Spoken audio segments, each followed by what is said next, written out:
presentare, partendo da Sandro Rossi della Fondazione CNAO di Pavia. I'm sorry, I completely forgot. The heat is hitting hard. So, okay, it's my pleasure to welcome you to this session that will start with the talk by Sandro Rossi from Fondazione CNAO of Pavia. Thank you, Sandro, please.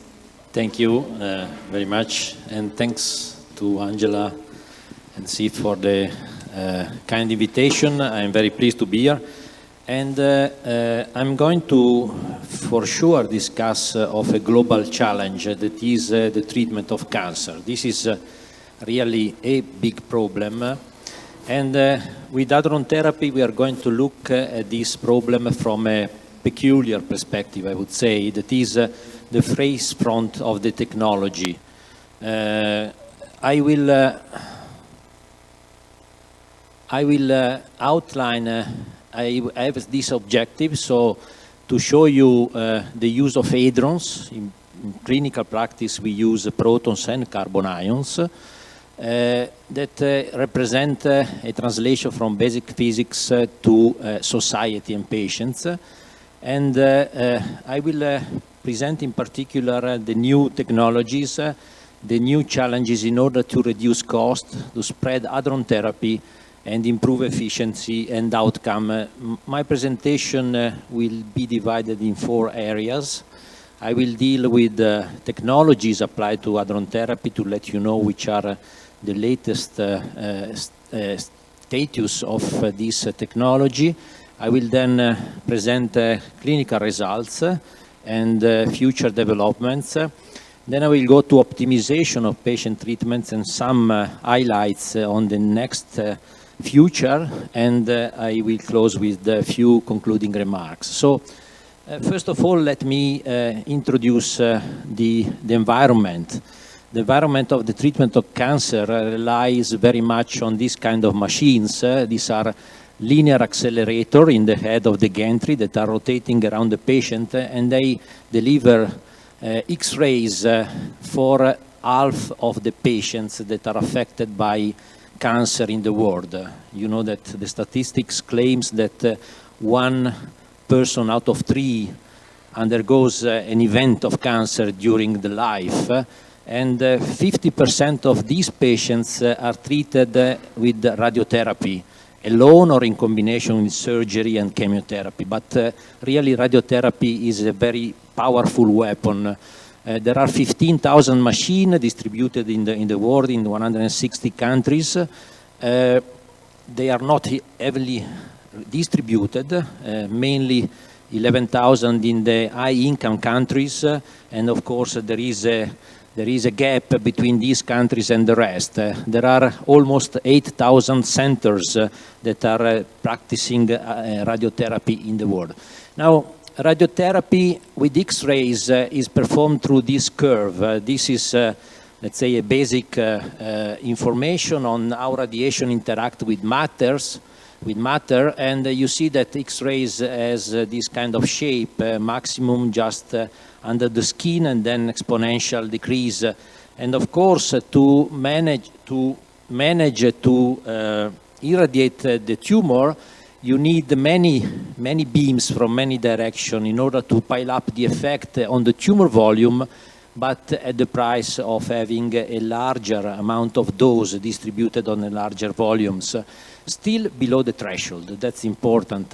This is the gold standard of X-ray therapy that is called intensity modulated radiotherapy. Particles are qualified by the fact that they present the Bragg peak in the end, so in principle they are favored in order to distribute a dose with precision. The location of the Bragg peak can be changed according to the energy of the beam. More energy, deeper the Bragg peak, and you see that you manage to really conform the dose to the tumor volume very precisely, the same precision basically, but sorry, I was touching the wrong button. Okay. So you see that the dose that you give to the healthy tissues is much reduced. Now, the fact that you have this dosimetric advantage, of course, needed to be verified that is going to imply a clinical advantage.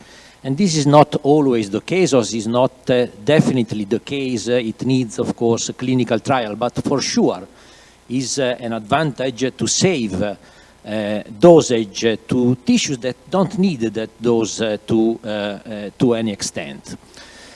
Which are the machines that are used to produce protons? There are 96 centers in the world that are treated so far 330,000 patients. This is a very low number. You have to imagine that in Italy, every year we have 250,000 X-ray patients. So the statistics is very low, but is coming up because we have 40,000 new patients per year treated with protons, and there are also other 30 centers in construction. Nowadays, proton therapy is somehow a commercial, let's say, business. There are vendors. It takes, anyway, 10 times the cost of X-ray machines. So it's around 20 million euros. So there is a gap in the cost. That's why it's important to invest in technology to reduce the cost. I outlined the Hitachi because now in Pavia, I'm working in this center that is located in Pavia. Pavia is a town 30 kilometers southwest of Milano, of hadron therapy, and we purchased and we are going to install and be ready in 2024 with such a facility that is going to produce protons with this small synchrotron and also with a gantry that is similar to the one for X-rays that is rotating the beam around the patient. You see other machines like cyclotrons, so there are basically two kinds of machines for producing protons, cyclotrons and synchrotrons. Concerning carbon ion is even less diffused. There are only 13 centers in the world. 6 of them are multi-particles. That means that they produce protons and carbon ions and eventually other species. It depends on the source. There are 5 centers in construction, 45,000 patients treated, and 5,000 every new year. I outlined the 4 facilities in Europe. They are multi-particle facilities, 2 in Germany, 1 in Austria, and the Gìugno in Pavia. There are other 3 centers in China and 6 in Japan. You see no centers, for example, in US, and this is due to, of course, to the reimbursement of the insurances that is not covering carbon ion so far. Some details on the technology that is presently used for carbon ions. First of all, for carbon, only synchrotrons are machines that are used because you need large machine. In this case, the cost is 100 times more than the cost of proton therapy. It means, the X-ray. So it means a factor of 10 with respect to protons. The dimension of protons was in the range of 5 meters in diameters. In diameter, this is 25 meters. You see, this is the model of the facility in Pavia with the 2 sources, one for proton and one for carbon ion. The injector LINAC, and then the beam that is accelerated by this machine to reach 30 centimeters in depth in water can be extracted and is directed toward 3 treatment rooms. Each room has an horizontal. Each room has an horizontal beam line, and in the central one we have also a vertical beam line. This gives you a flexibility to select the direction of the incoming beam.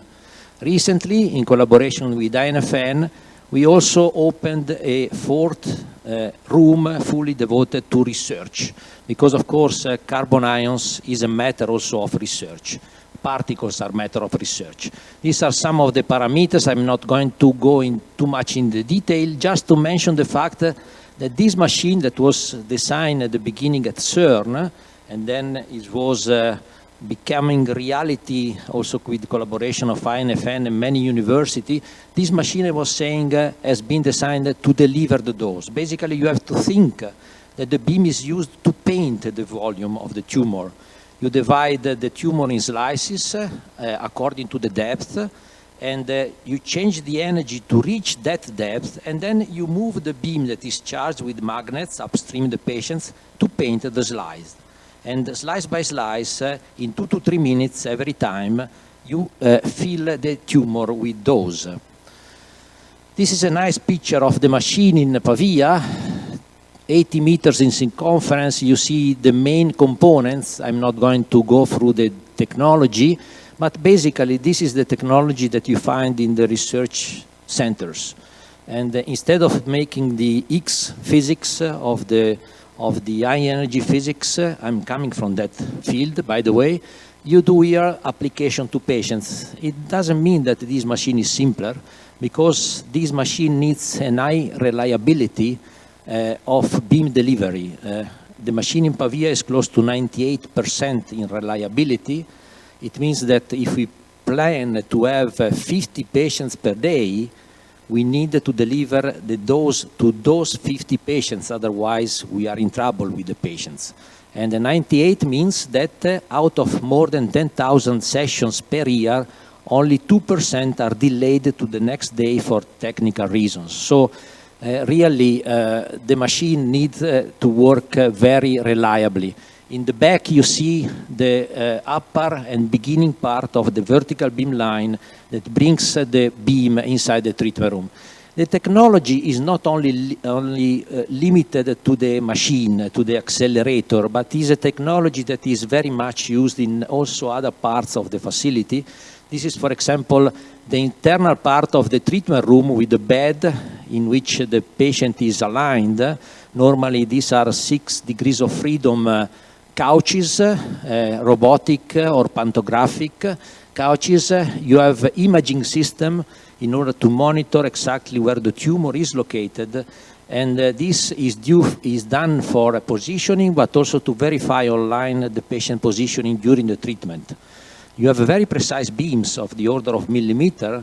Imagine what happens with respiration. Respiration is displacing the tumor by centimeters. So you need really to have the possibility to master the delivery according to the position of the patient. That's why, for example, breathing synchronization is a must for treating moving organs. And also new devices like NMR is going to be implemented in order to not give extra doses to the patient. Now, here technology plays an important role to diminish the gap in the costs, in the complexity of the technology. And there are many studies ongoing. I quote ITRI+, Heavy Ion Therapy Research Integration Plus, that is a project financed by EU last year, lasting for 4 years to develop new technologies, new design of the synchrotron that are more compact. For example, this is 15 meters. So the diameter here is only, instead of 25, is close to 12 meters. And the gantry also for the carbon ions is very much reduced in dimension. And this is thanks to the introduction of superconducting magnets. This is the goal. And the challenge, superconductivity is very well known in labs like CERN. We want to use them inside the clinical facility in order to squeeze dimension and reduce cost. For example, take this prototype here, this design here done at NIRS in Japan, really almost a tabletop dimension of the synchrotron that could really very much squeeze all the parameters. Gantry is also an important topic. We need to have devices in order to spread also for carbon the dose from any angle, because this is the best way to treat the patients. And I quote here the collaboration that just started with INFN, CERN and Medostron, just signed to launch a design of a superconducting gantry, and INFN is putting on the table also some money for making prototyping. I wanted to present also another possibility. Why not moving the patient instead of moving the beam?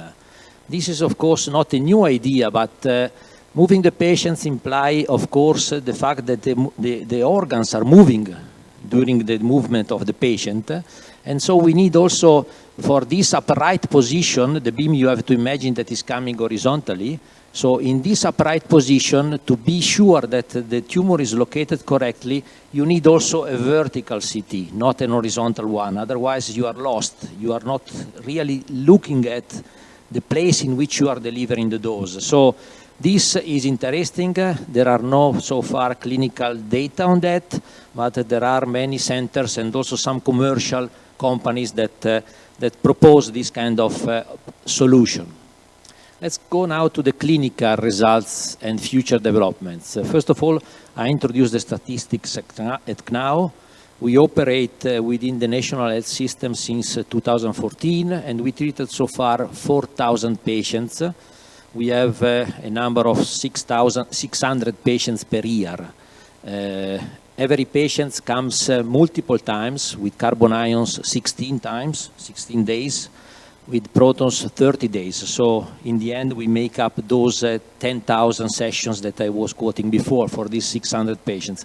And you see here the kind of pathologies. Basically, these are half of them radio-resistant pathologies, and in general, they are pathologies close to critical organs, where precision is of paramount importance to spare the healthy tissues. Otherwise, you are causing troubles to the patient. So we go from chordomas and chondrosarcoma to cystic carcinoma. Sorry, but I have the finger too big, and this is what is happening. But we go through different pathologies. I cannot quote results easily, because to present results you need to go in the detail of the pathology, of course. Let me quote just two macro numbers. First of all, what we quote as a local control, that is, a tumor is a growing tissue. We irradiate with the aim to cancel the growth of the cells. And this parameter is called local control. In 81% of our patients, we have local control of the tumor. So we are successful in that.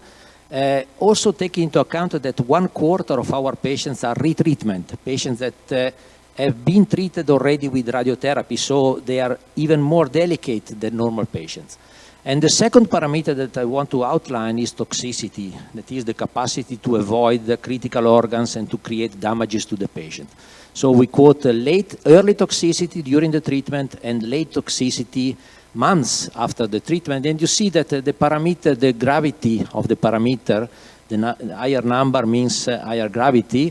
G4 and G5, they are very mild. So really, with that system that basically paint the dose to the tumor volume, we are very precise, and we manage to spare the healthy tissues.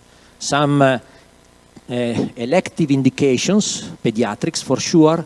Consider this patient treated with X-rays for medulloblastoma, irradiation of the spinal cord, and with protons. You see no dose to the abdomen, and this is important because it reduces very much the long-term risk of secondary tumors induced by radiation. Small volumes are, let's say,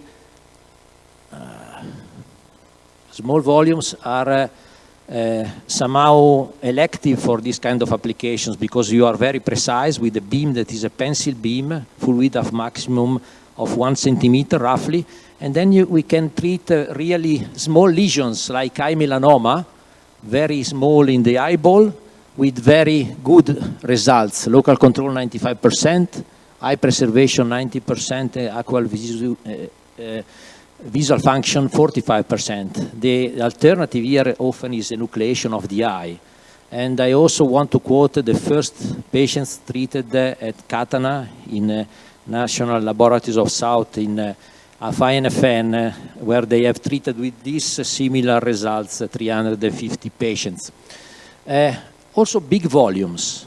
Why that? Because if you spare the healthy tissues, you can increase the volume of the tumor and the dose on the tumor.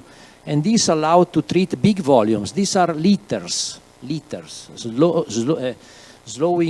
growing tumors that grow in the patients without patients feeling the tumor itself till the moment it causes pain.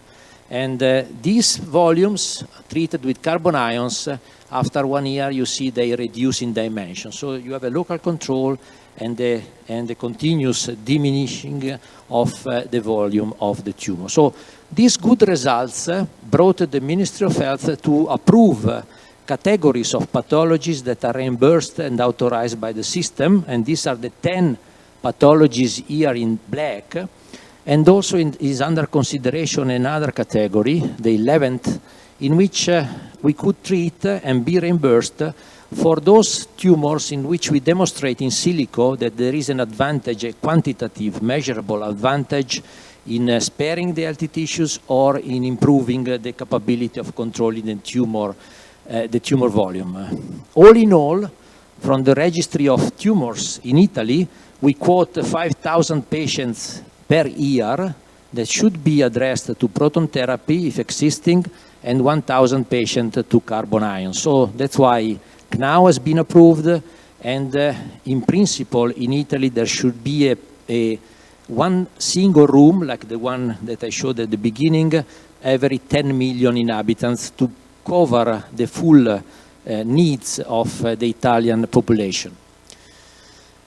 Another topic that is interesting, and this is research basically, but I want to quote because this is giving also a non-oncological perspective. A couple of years ago, we treated the patients that was affected by ventricular arrhythmia, that you know is caused by a portion of the heart that is receiving spurious electrical signal that give basically incapability of the heart to beat regularly. And this patient was undergoing catheter ablation many times without success, and we managed to point the proton beam onto that portion of the heart, cure it with one single session, and the patient, after that was since months in intensive care, went home and was successfully treated. This is very important results for the first time ever in literature, and brought us to now to think about a clinical trial in order to demonstrate the feasibility of this. And the second new application that I want to mention of hadrons is this peculiar kind of treatment that is called boron neutron capture therapy. And this is not new, but is coming up because of the new technologies that improved a lot, giving the possibility to create sufficient neutrons from accelerators, not needing, in that case, nuclear plants. And this modality is consisting in two steps. The first one is the administration of a boronated compound that, of course, needed to have the capability to bring the boron 10 only on the tumor cells, or in a very selective way on the tumor cells. And then irradiation with neutron beam, epithermal neutron that thermalize in the body. And once it's thermal, the boron is eating with very high efficiency, with very high cross-section, the neutrons, and is going to undergo fission in alpha particle and lithium particle that are very destructive on a limited range that is basically the range of the cell diameter. So you see that in principle you have in this way a possibility to treat those tumors that are metastatized. Even if you don't know where is located the tumor cell, in principle, if this process is very efficient, you can be successful. That's why we want to introduce this in CNAO. We made a partnership with the US company that is producing this accelerator, and we are going to install this machine at the end of 2023 in order to start making experimental activities on BNCT. We don't know if it works, but CNAO is the right place to test it and to see if it's an hope for those patients that are affected by metastatized tumor. They are 1/3 of all the patients, I remember that. This machine is a tandem, and this is basically, if I manage to go back, this is basically a low energy machine, but very high intensity, because the protons impinging on lithium target, they should produce neutron flux of the order of 1 billion neutrons per square centimeter per second per half an hour to make this process happening. We have also signed recently an agreement with the INFN, Polytechnique of Milano, and University of Pavia to perform and to prepare to perform research, and we are going to write white book in which we define what we are going to do in the different areas that are needed to make real experimental activities on BNCT. Let's go now to optimization of the treatment. So I outlined some of the hot topic in research. First, multiple ions. Ions are different in respect of many quantities. I have no time to go through the detail. Eventually we can comment that. First of all, LET of the particles. That is the energy loss per unit mass length, stopping power for the physicist.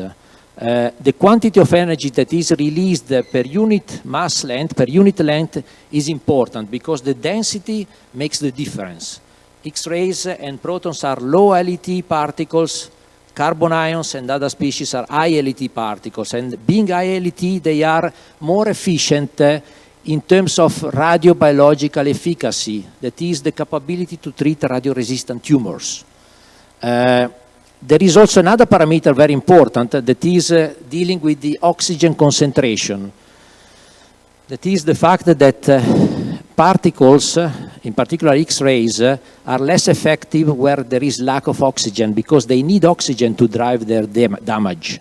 And high LET particles, they are not affected by this parameter. So the combination of these, the optimization of these parameters through the selection of the species, according also to the kind of tumor, to the localization of the tumor, is a very important freedom that we need to have. That's why we are going to introduce a third ion source in our center, an ion source that is presently under commissioning and other construction. This is the third source, it's not working anymore. This will be ready by the end of this year. So this is very interesting perspective. Another research topic, the combination of ions with immunotherapy, pharmaceutical plus radiation. It has already been shown, and these are the two curves, that X-rays plus immunotherapy is effective on some kind of cancer. In particular, this is non-small cell lung cancer. The blue curve is the survival, progression-free survival during the months in the combination of the two, pharmaceutical plus radiation, with respect to the yellow one that is only immunotherapy. So there is an advantage, and experts feel that using immunotherapy with carbon ions is increasing even more the capability of treating tumors, not only localized tumors, but also with this abscopal effect, metastatized tumors. So this is very interesting and hot topic of research. Also, flash radiotherapy. Flash is a phenomenon not yet really understood.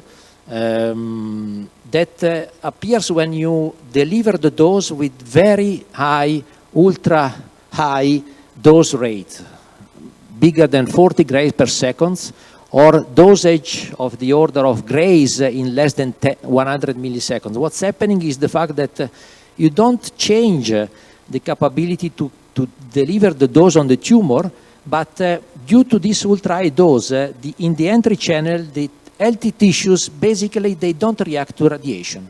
It's like if they are transparent to radiation, in some words, in quotes. And this is going to improve very much the treatment because it's going to enlarge the therapeutic window, that is the capability, really, to distinguish between the effect on the tumor and the complication on the tissue, and select a dose in between in which you are very much effective in treating that tumor. Also the possibility to introduce imaging devices in order to see where the dose is located.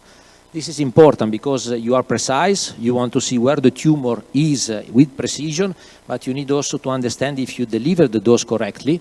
And there are many different means. This is a summary of what is ongoing.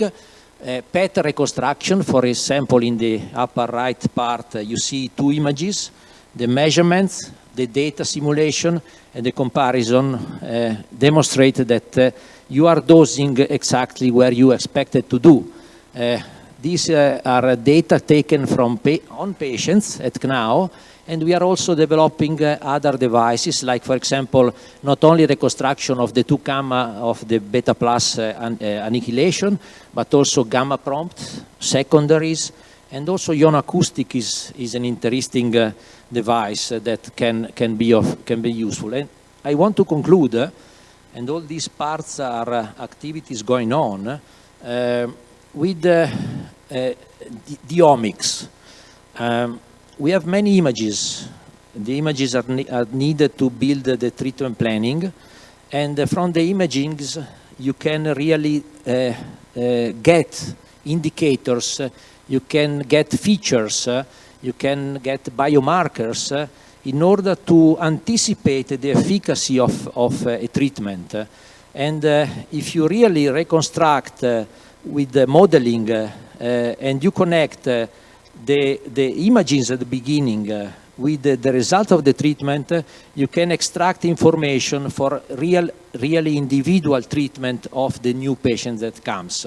So, for example, NMR are very useful in this respect, diffusion weighted imaging, but also perfusion, but also microscopic modeling, looking at, for example, the dimension of the cells.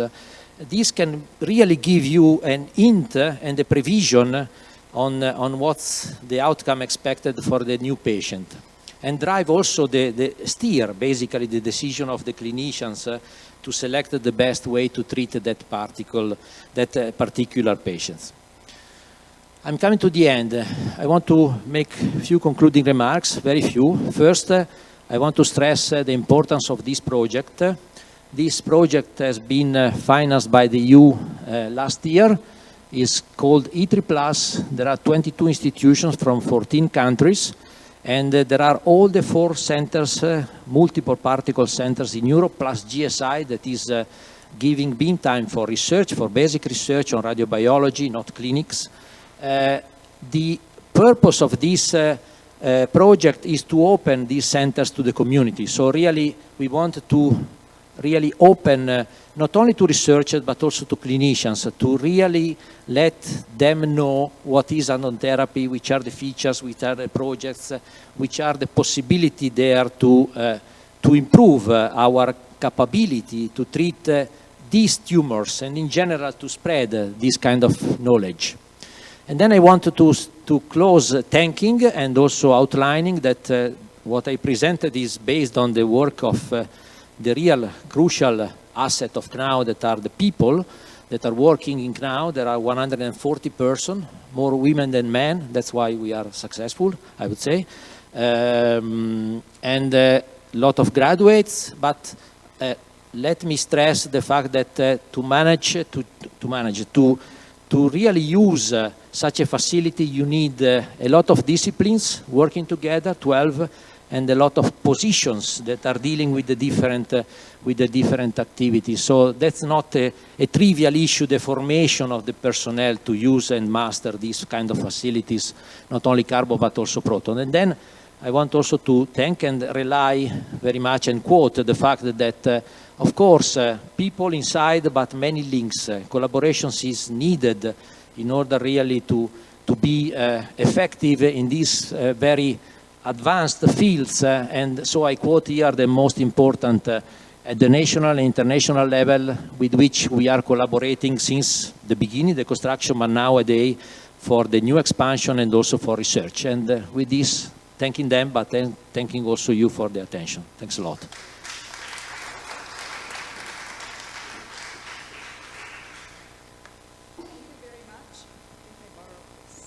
Thank you very much. I already see questions because your talk, I think, was stirring a lot of curiosity. So maybe Angela? Yeah, so very nice presentation. I like to know a couple of things. The one thing is this boron neutron therapy. You had some experience in the past with the trigger. So how much you are involving these people, how much do you gain from the previous, let's say, experience that you had in Pavia with the trigger reactor? and if you now need some further development in which the trigger could be somehow involved. And then a quick other question concerning the future. I think you heard about this project ELIMED. Okay, so I just wanted to know what are the real possibilities if you know about this project. Okay, so then, but trigger, you can comment, and especially for the neutron flux that you have now. Yeah, okay, but in any case, okay.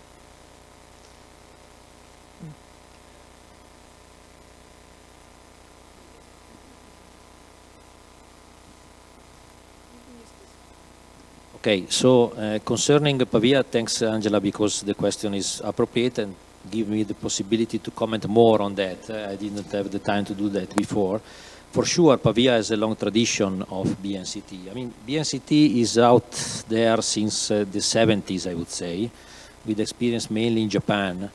The combination of drug plus irradiation in power plant reactor or research reactor was, let's say, already active at that time. Of course, power plants, power reactor are not a clinical site. So that's the real point. The second real point is the fact that the carrier is the crucial issue in this experimentation. And so nowadays immunotherapy, all these chemical competencies that are coming up in different fields give us the hope that really we will manage to target correctly the cell. That's why it's coming up very strongly, this practice. Actually, this is really research. There are so far in the history 500 patients treated with BNCT, so basically nothing.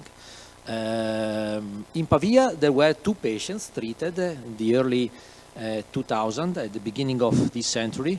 They were, let's say, an unusual practice. It was a collaboration between the physics department at the university and NFN, together with the hospital nearby Gìugno, San Matteo Hospital, and the technique was consisting in explanting the liver, that was with the metastasis, injecting locally the boronated compound, bringing the liver to the power plant, irradiating, and then bringing back and reimplanting. Actually, you see that no ethical committee probably today would say yes again, because everything can happen during, for example, the travel of the liver 1 kilometer apart. But it was important because it was giving first good results. One patient survived many years. The other patient was not so successful, but not in terms of the therapy itself, because it was demonstrated after autopsy that it was working. It worked in eradicating some of the metastases. But for sure it was fundamental because growth the culture of BNCT. Many groups coming from that experience continue to work, Altieri and co-workers and others, and this was basically the reason why we started to think about BNCT at Gìugno. And in the end, there was in 2018, 2019, we were discussing also of the technology to accelerate the particles. We discussed on a possibility with INFN of an RFQ. Then we moved to this solution of BNCT of the tandem because it was more convenient, basically, from many point of view.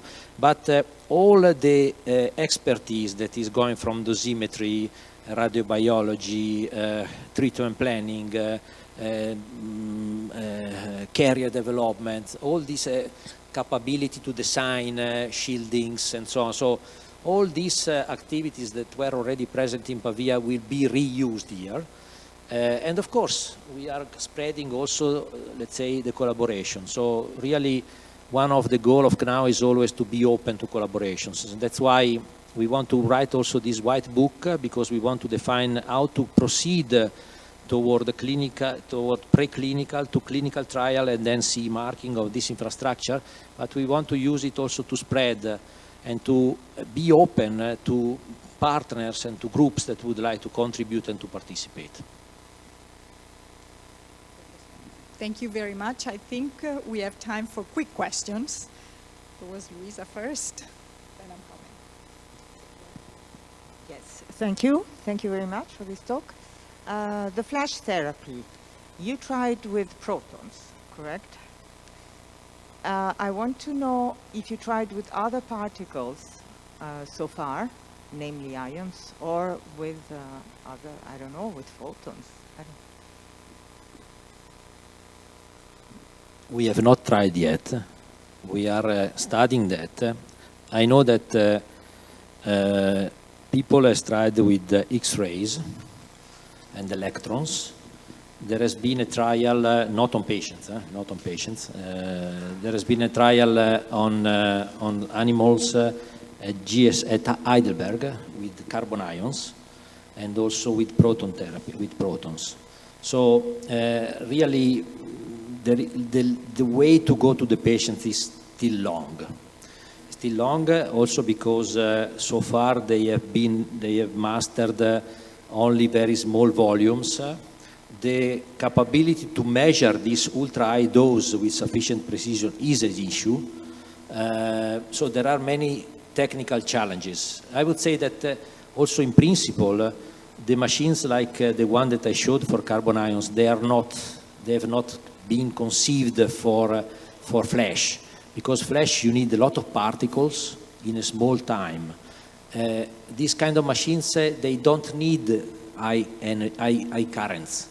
They are normally used in the other modality with very low currents but very stable extracted beam. So many technology changes need to be, let's say, inserted in these projects, in new projects before becoming clinical particle-wise. But of course, I mean, Heidelberg, that has a machine similar to us, has started to make tests in order, first of all, to see if there is an effect with carbon ions. There is a recent publication of 6 months ago in which they show that there is somehow an effect in the entry channel due to carbon. But still, I think there is a lot to do. But of course, this is in the good direction to increase the window, the therapeutic window. Okay, we go to the last question then. Said no. Okay. Yes. Now, since many years that we are using hadron therapy and the number of treated people is increasing, maybe it's time now to have a proper statistic of how much people are cured, let's say how many years of extending life they have. I think by looking at only, I'm not saying this to your presentation, but usually we show the best case, the proton emitter thing, wow. But yeah, maybe we need really a convincing statistic now with what the benefit. I like your statement of Ford. Yeah, so when the new technology becomes available, but also the proof of the technology is available.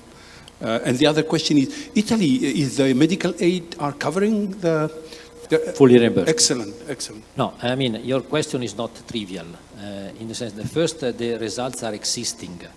But to be really, I mean, in the medical community, what really counts, or at least if you are not really convinced, the thing that can convince you is phase 3 trials. That is, you take randomly patients and you send to X-rays, to protons and to carbon for the same pathology with the same criteria of selection. And these are not easy to do. It takes time, and you need to have the presence of the facility. You see that the numbers with carbon ions and protons are very low. That's why to build phase 3 trials is not trivial at all. Of course, there is if you go on PubMed and you digit, you find many papers. Last year, CNAO published 51 papers in the clinical domain. But of course, to have this ending story of phase 3 trials, this is not at all trivial. One very last quick question. Sandro, recently I heard from somebody a very provocative position. He told me that we don't really need all these facilities because now we have this very well-targeted alpha therapy. Can you comment on that? No, we have not, so I cannot comment. But So that's a carrier that brings an alpha emitter to the right place.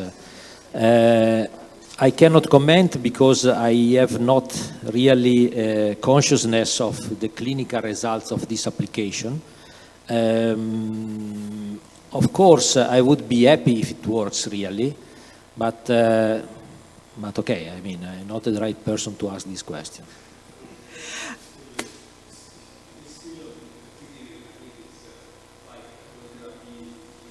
Yeah, so it's too early to say anything, and I'm not the person to comment on that.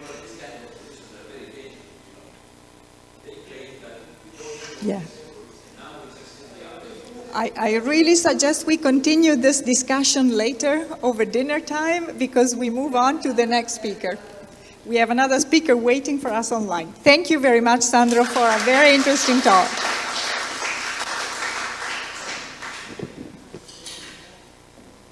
Hello, we now move to the second speaker. We are sorry for the delay, but the previous discussion was very lively. So I'm happy to welcome Carlos Henrique de Brito Cruz of the University of Campinas in Brazil. And he will deliver his talk on science in Latin America and the UN Sustainable Development Goals. Please. Thank you very much, or should I say grazie tante. Trying to remember the Italian I learned when I worked at the University of Rome back in 1981 and 1982.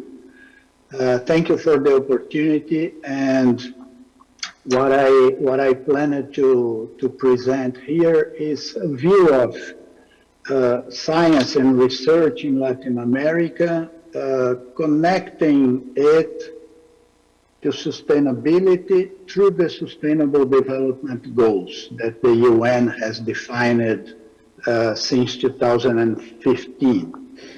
And in the end, I will stray a little bit away for maybe 2 minutes to show you something about more fundamental research that goes on in Latin America, so you can have a more complete view of the landscape. So I will share my screen here. Let me see if I can. There. Can you see a slide? Can you confirm if you are? Yes, okay. Yes, we can see it. Thank you. Oh, thank you. Science in Latin America and the UN Sustainable Development Goals. So what I want to do here is give you an overall idea about how much does research in Latin America target sustainable development. What are the impacts of this research in society in Latin America and sometimes in society across the world? And to do that, I'm going to do two approximations. Approximation number one is that I will consider that I will measure how research publications that have authors in Latin America target the Sustainable Development Goals. And the second approximation is that the UN Sustainable Development Goals, SDGs, are a good proxy for sustainable development. In order to do that, I will very briefly show to you something about the Sustainable Development Goals, SDGs, and then make this connection between science and the SDGs, which I do using bibliometric databases. Just for us to define what we are talking about, because I have to say to you, Latin America is something that is subject to many different definitions. So I'm considering a definition which considers 24 countries. Sometimes people talk about Latin America, including the Caribbean, that would be Latin America, and the Caribbean, which would then get us to 35 countries. It's not that countries enter or exit Latin America, right? It's a matter of how you define the belonging to Latin America. In Europe, it's different. Countries enter and exit Europe, right? Like the UK just did. So that there were 27, now there are 26, and so on. In Latin America, there are two main languages, but there are many other languages which are spoken. The two main languages are Portuguese and Spanish. Latin America hosts about 650 million people, has a GDP that is about 10 trillion purchase parity dollars, and the GDP per capita is around 15, on average, is $15,000 again in purchase parity dollars, just for you to have an idea of the general situation. Authors in Latin America in the years between 2018 and 2020, so 3 years, published 520,000 scientific articles. That is counted using one of the databases available for this kind of counting, which is the Elsevier Scopus, which is rather complete.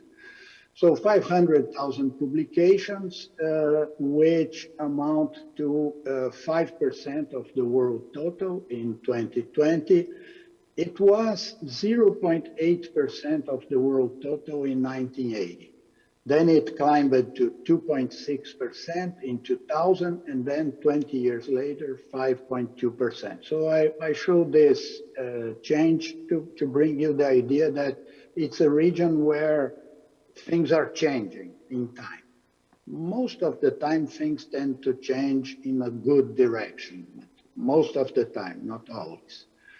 Of those 500,000 publications in the 3 years, 2018 to 2020, about 50,000 were in the field of physics and astronomy.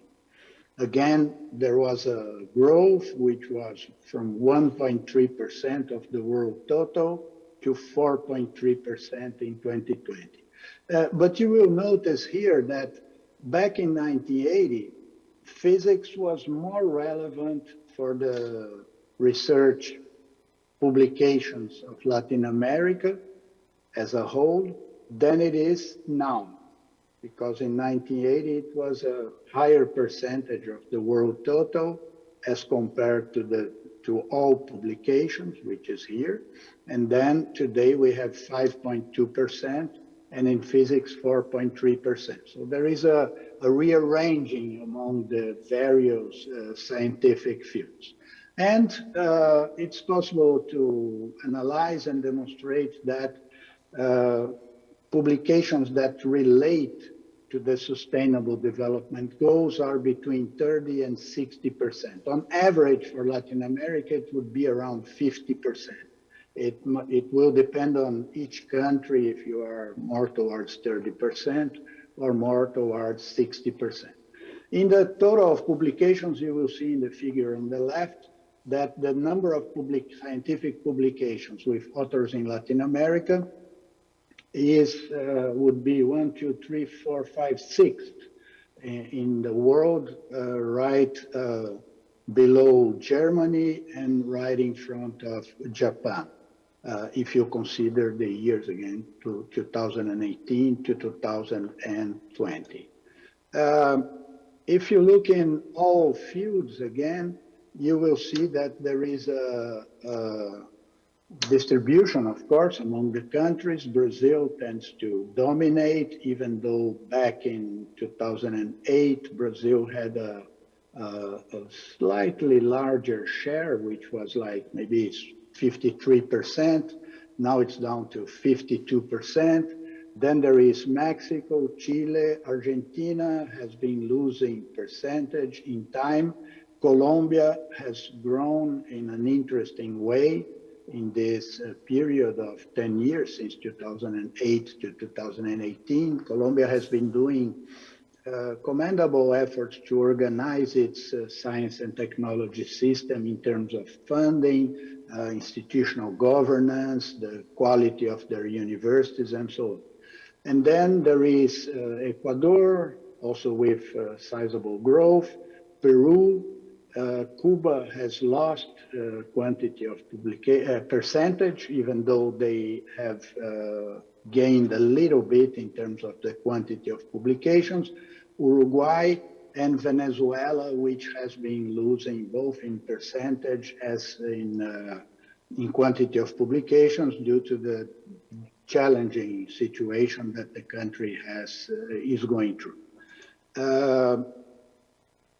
If you look at collaborations, in the figure on the left, I show the collaborators considering all fields. About 38% of the research publications which have authors in Latin America have one author in another country, which could be in Latin America, could be outside Latin America. If you go outside Latin America, you will find that the main collaborators are the United States, Spain, the UK, Germany, France, Italy has a good presence here, then Canada, Australia, Portugal, China.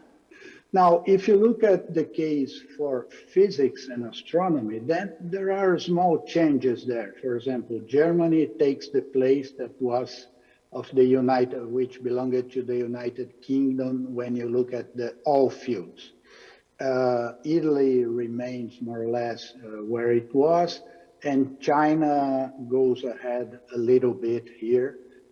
And I should say that the collaborations with China are growing, also because the quantity of publications with authors in China is growing very fast in all fields, and especially in physics.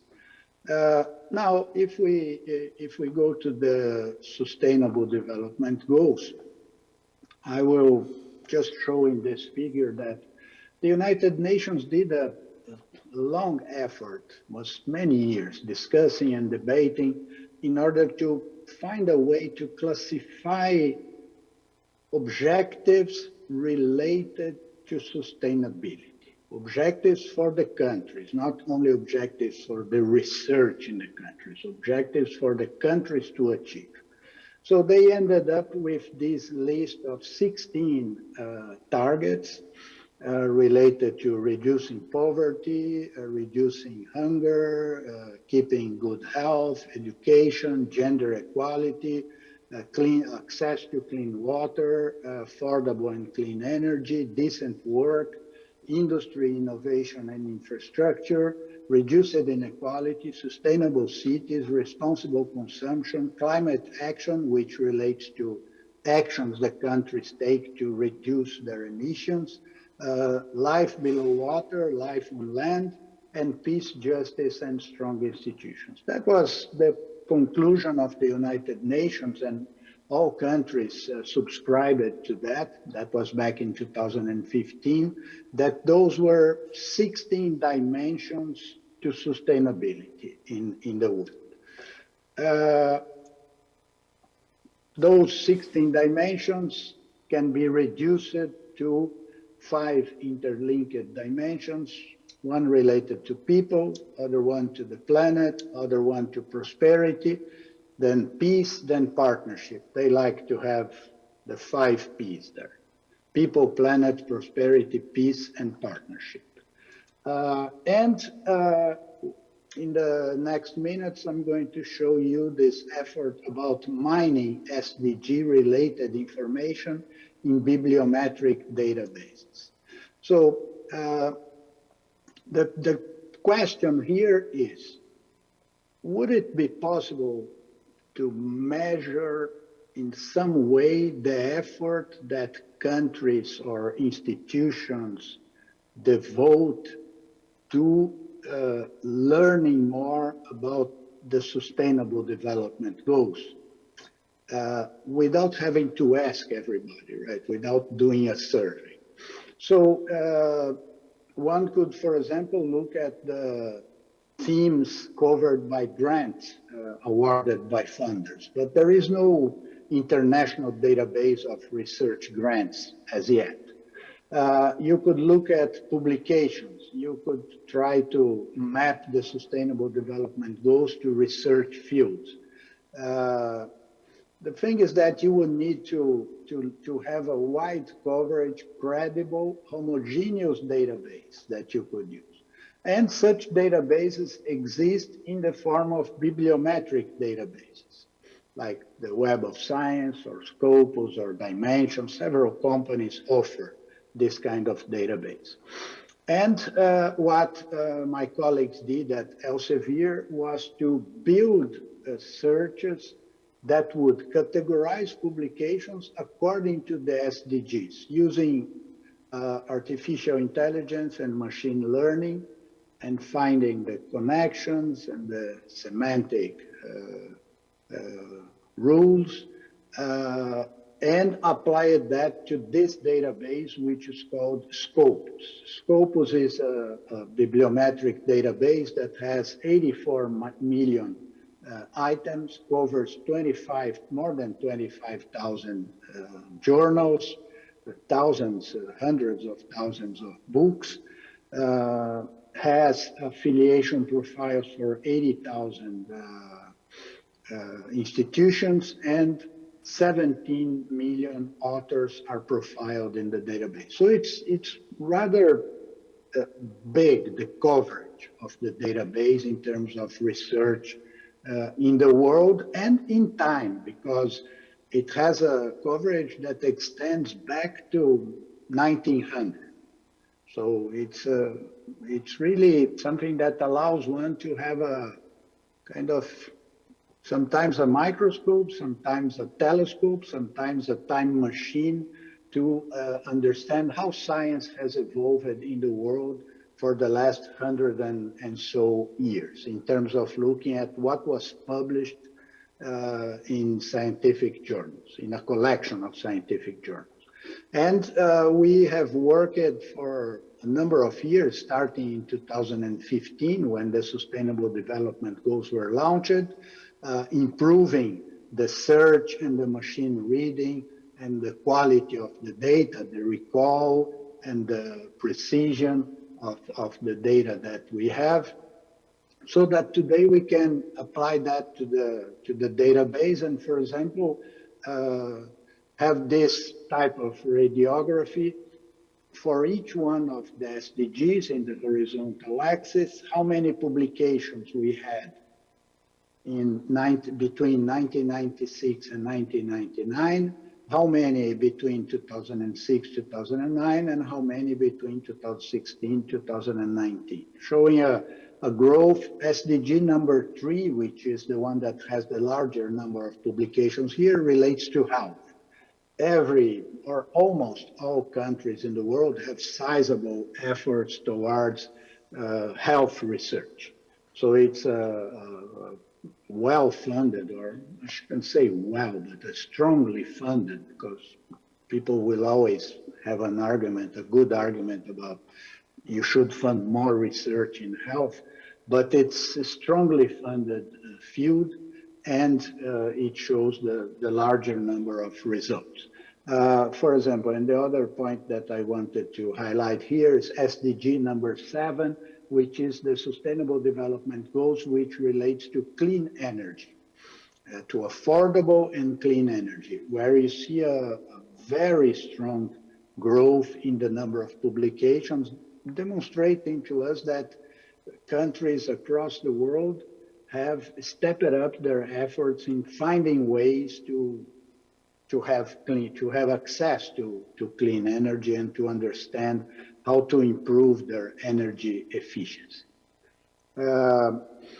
In what I'm going to show to you, I'm going to use this definition in 2 slides here, which is what we call relative activity index, which is what fraction of the total publications for a given entity relate to a certain SDG.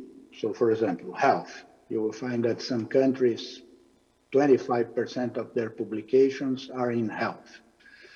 compared to the fraction that exists in the world. So it shows how much a country or an institution dedicates effort towards that SDG as compared to the world average for that same SDG. So it's a relative activity index.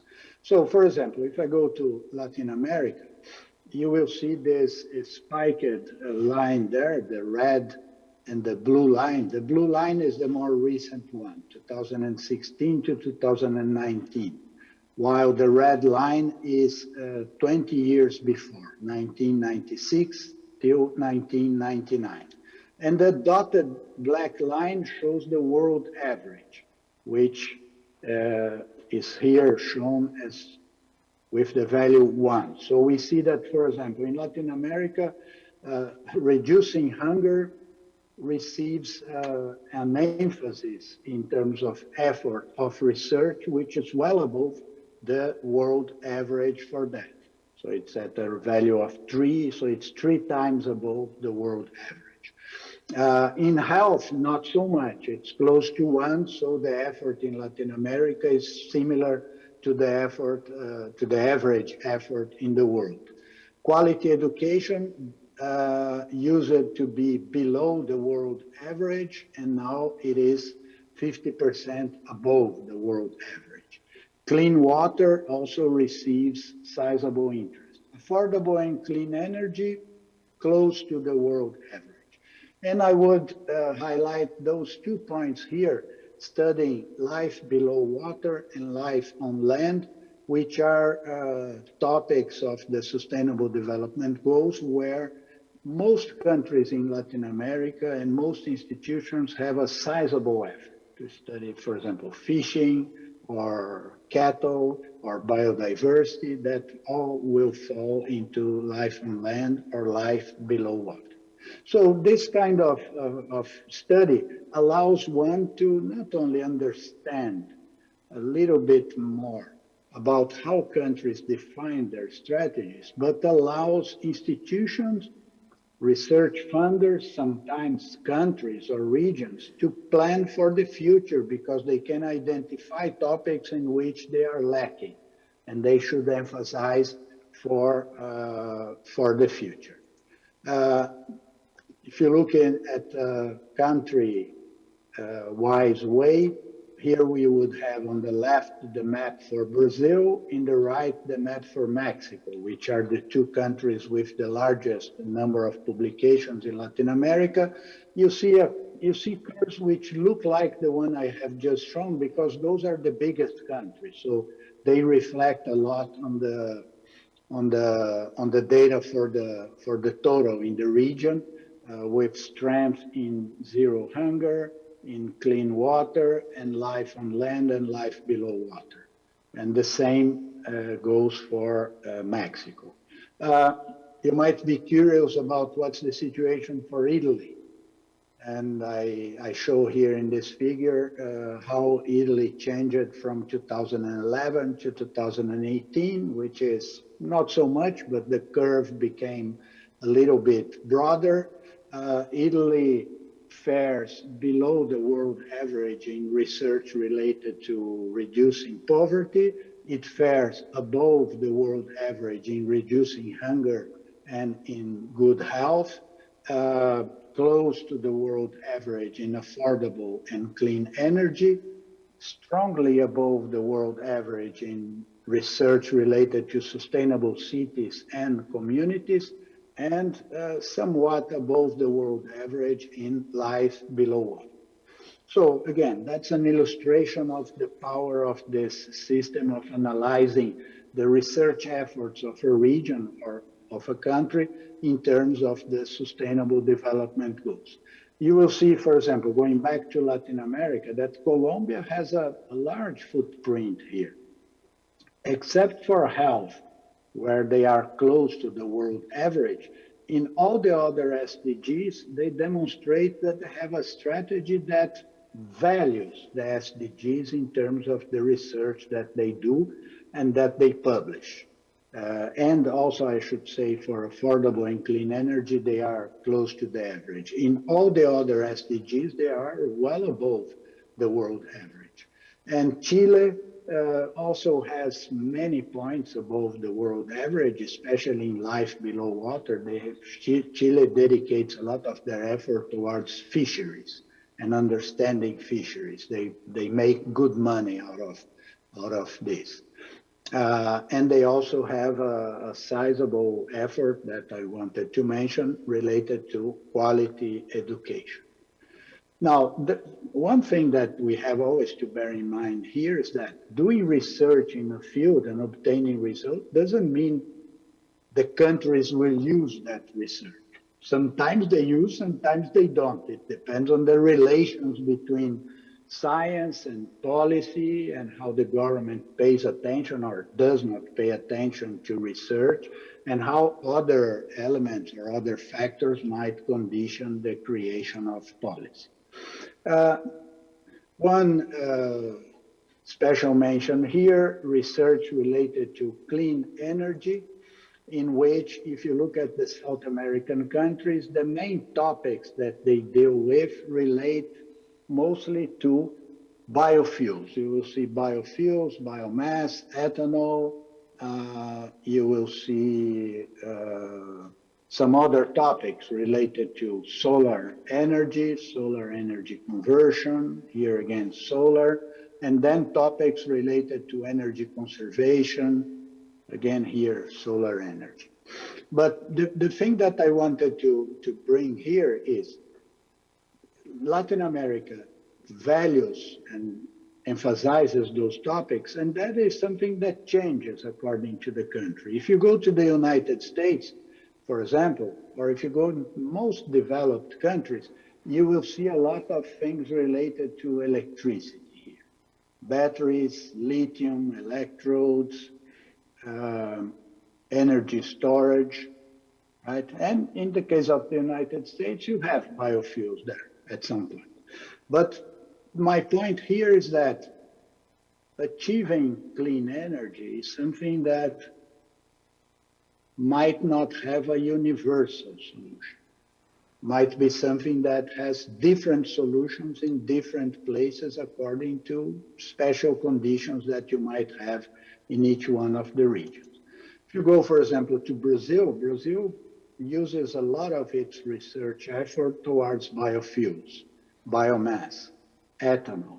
And I will show you a little bit more about that. But Brazil also has a sizable effort in solar energy conversion, in converters which are used in wind power, in smart grids which relate to solar energy and wind power because it relates to the challenge of the intermittency of those sources of energy.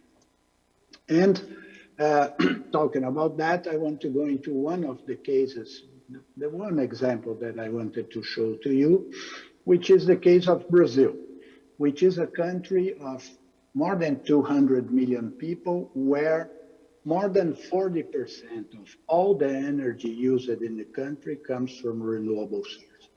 This is something very infrequent in the world, especially in the developed world. For example, the number for Italy is going to be close to 20%, maybe a little bit less. The average for the OECD countries is around 12 to 14% of all the energy coming from renewable sources.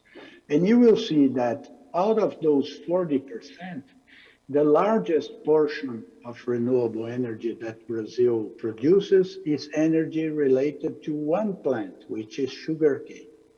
And Brazil does two important things with sugarcane.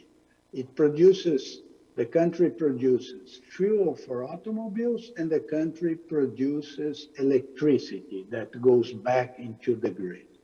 Brazil also has a sizable amount of hydraulic energy, and then firewood in some applications, and other renewables which are growing, solar and wind.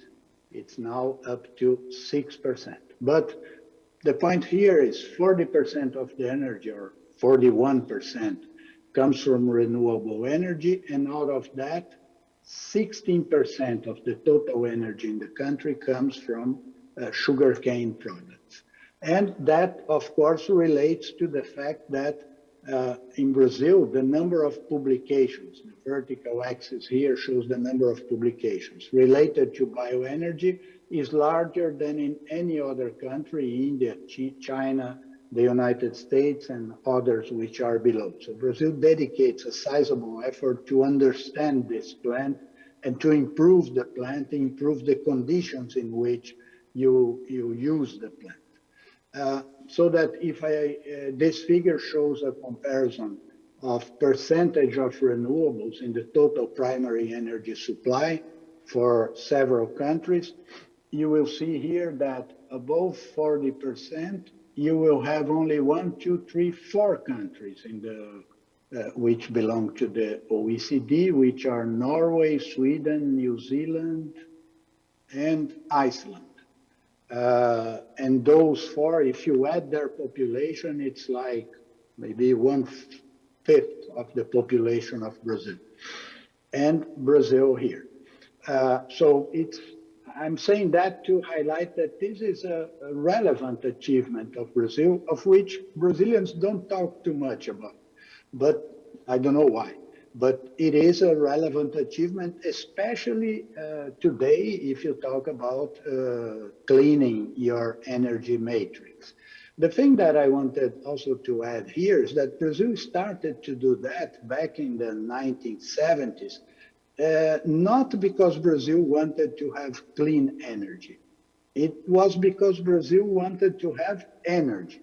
Because you will remember, or the older among you will remember, that in the 70s there was the oil shock in the world, and suddenly, in a period of 3 or 4 years, the cost of oil skyrocketed. And Brazil was not able to pay for the oil. So the country organized an effort to look for an alternative to oil. And the alternative to oil and gasoline that the country found was this alternative of using, planting sugarcane, crushing sugarcane, fermenting it, generating ethanol, and having the cars move on ethanol. In Brazil, you cannot find pure gasoline. When you buy gasoline, you buy gasoline with 25% addition of ethanol. And most cars, Brazilians will not buy a car if it's not a full flex fuel car that can run either on 100% ethanol or 100% gasoline, and you have a distribution network that covers the whole country. So research about sugarcane helps Brazil to increase the productivity from 84 tons per hectare to 381 tons per hectare at some point, which would save land that can be used to produce other kinds of cultures. Producing to a large scale makes sustainability very relevant. And a few years ago, a team of researchers from 137 researchers from 24 countries organized this bioenergy and sustainability compendium about how to produce bioenergy in a sustainable way that is compatible with the environment, with the land, with the water available. So they study economic impacts, for example, how bioenergy could be used in Africa to reduce poverty the same way it was used in Brazil. And renewable energy generates many jobs in Brazil, like almost 1 million jobs in total, of which almost 600,000 jobs are related to the bioenergy industry. So it's really something that has an environmental impact and an economic impact, which is extremely relevant for Brazil and for the region. Before finishing, as I said, I wanted to mention to you that in the strategy of Latin America for research, fundamental research and large facilities also have a place.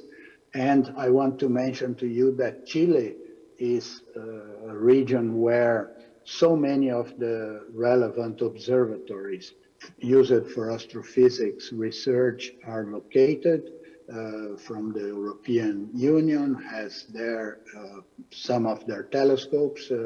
Telescopes funded by others are funded by Brazil, the National Science Foundation, cooperations around the globe, so that it is a region which lends itself to this, and it helped Chile to develop a sizable community of very strong astrophysicists, which are teaching and doing their research there from Chile. I wanted also to mention this case in which it was organized in Brazil, research together with Fermilab, where they brought a researcher from Italy, Ettore Segreto, who worked on the Gran Sasso, and a young investigator, and he came to Brazil with a contract funding similar to the one you have in the European community for the European Research Council. A 5-year grant that can be renewed for another 5 years to develop this neutrino detector that is going to be used in the Fermilab experiment, the Dune experiment, which will send the neutrinos from Chicago to be measured somewhere in North Dakota, Sanford Underground Research Facility. The researchers, Ettore and Anamélia, they called this device an arapuca, which is a trap. In Portuguese, arapuca is a little trap to catch birds, small birds. That's some of their first publications on that from 2015. And the thing is that in the evaluation of Fermilab, this technology that developed allows for the construction of probably the best liquid argon time projection chamber ever constructed. This figure here shows the comparison of their detector with detectors from several other organizations that competed for the Fermilab contract and usage. So they are doing this at the University of Campinas, funded by the São Paulo Research Fund in São Paulo, Brazil. And the last point is this synchrotron light source that was built in Brazil with Brazilian funding, a work between government and industry in Brazil, which is a 4th generation light source, which started to work in 2020 in the city of Campinas, the first beam line, which was then used to study proteins related to COVID-19. And this is an open facility. Researchers from Latin America and from many places in the world come to use the beam lines for their research. And it's now they have one beam line. Now they are finishing the installation of another 8 beam lines for the machine. And an interesting thing about the machine is that its development challenged industry in Brazil to develop, to discover ways to make parts and pieces of the machine like magnets, vacuum systems, vacuum chambers, detectors, several things, systems for monitoring in an interesting industry, government and university and research institution collaboration. So in conclusion, I wanted to show to you that research in Latin America is strongly connected to the Sustainable Development Goals. This connection predates the Sustainable Development Goals, as I have shown with the ethanol program in Brazil.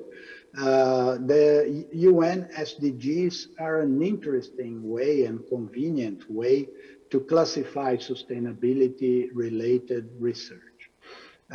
Then I have shown to you also that Chile has a strong research effort related to astrophysics. Bioenergy in Brazil shows an interesting case for societal and economic impact of research to a large scale, to a national scale. And I have also shown to you that there are opportunities in Latin America for young investigators from anywhere in the world to develop their careers funded by stable funders that exist in the region. Thank you very much.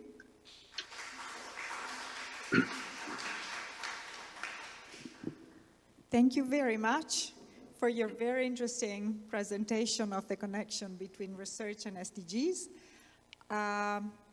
If there are questions, yes, there are a couple of questions on the audience. I will bring the microphone. Please.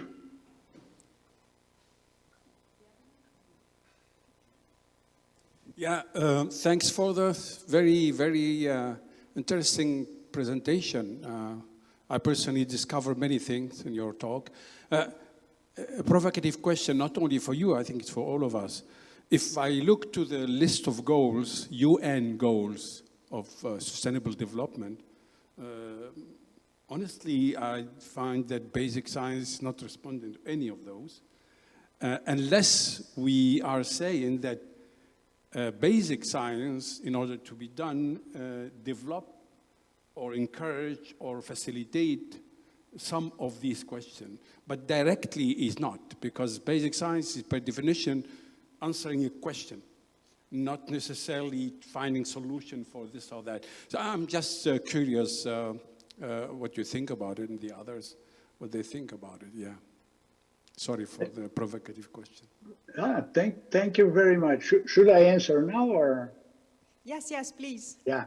That's a very, very interesting question. I didn't get your name when you asked the question. I'm sorry. I'm Faisal Azayas, Director of Itamba Lab in South Africa.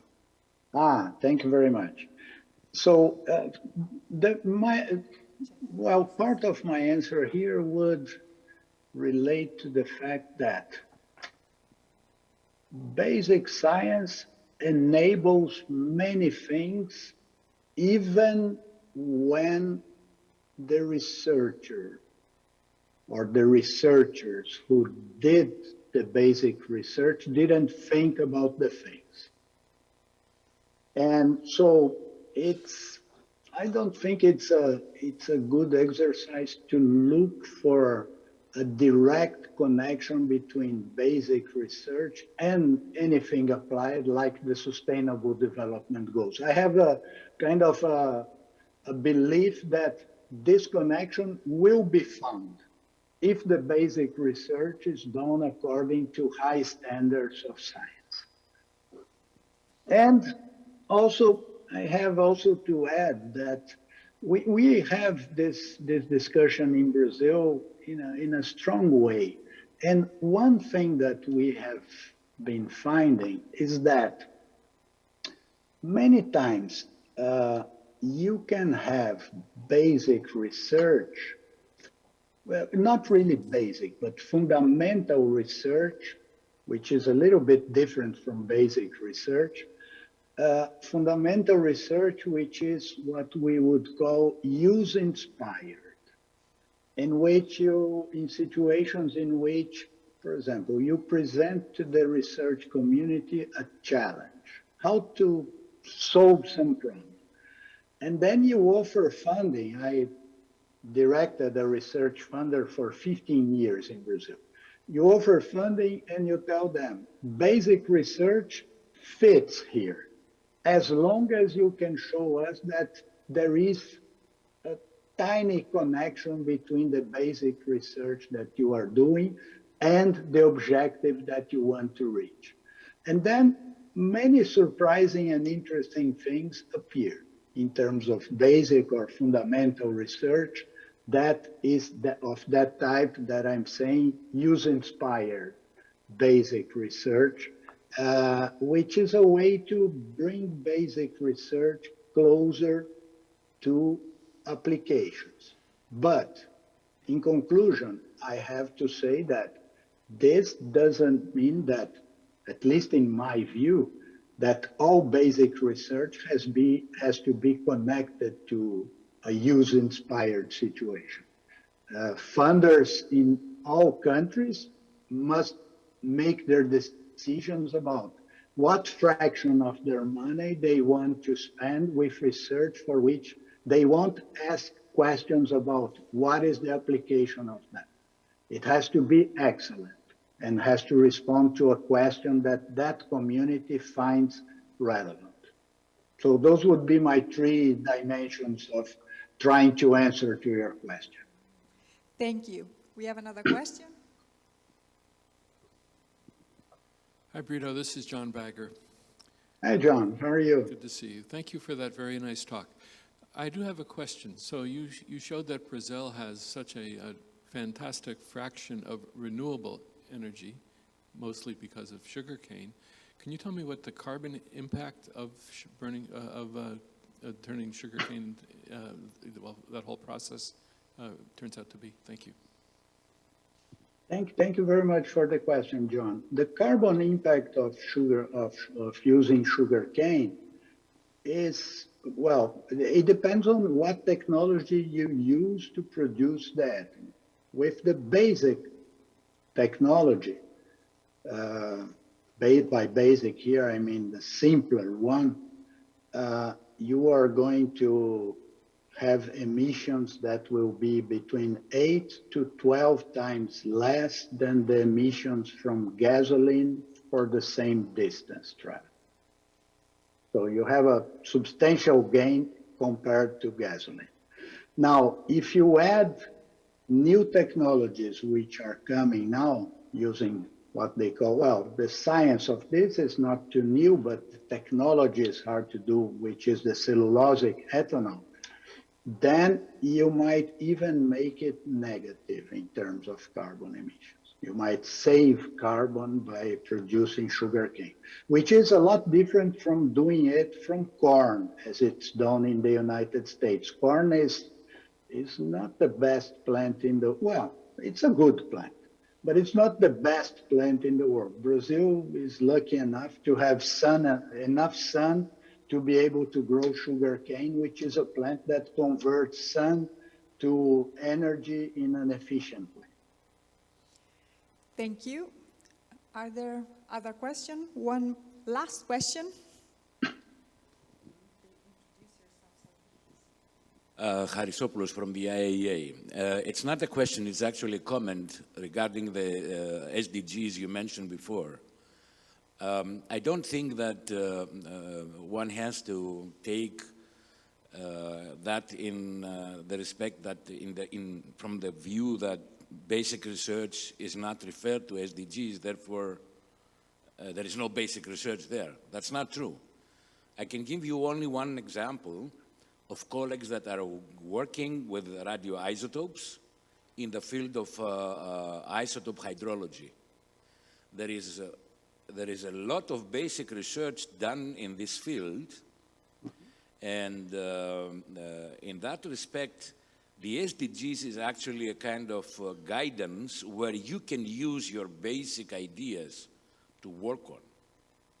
And there is always a political trick because there is also the SDG 17, which you know, that means partnership. And there you include everything that it's not explicitly written. That's all. Absolutely. Thank you very much for this. And I didn't mean to say that basic research is not connected to the SDGs. I meant exactly the opposite, that many times basic research can be connected to the SDGs, only that the connection sometimes is fuzzy and sometimes it's not quite as direct as some politicians in Brazil would like it to be. Sometimes it's not the easiest thing in the world to explain things to some persons. Thank you very much. I think we have no more time. We should finish this session, and I would really like to thank the speakers again for their very interesting contributions. Thank you very much. Before we close the session, I would like the president of the Italian Society to say that in the program there is written refreshment, but it's a dinner. You don't expect to be you know, to become wet with water. It's just dinner.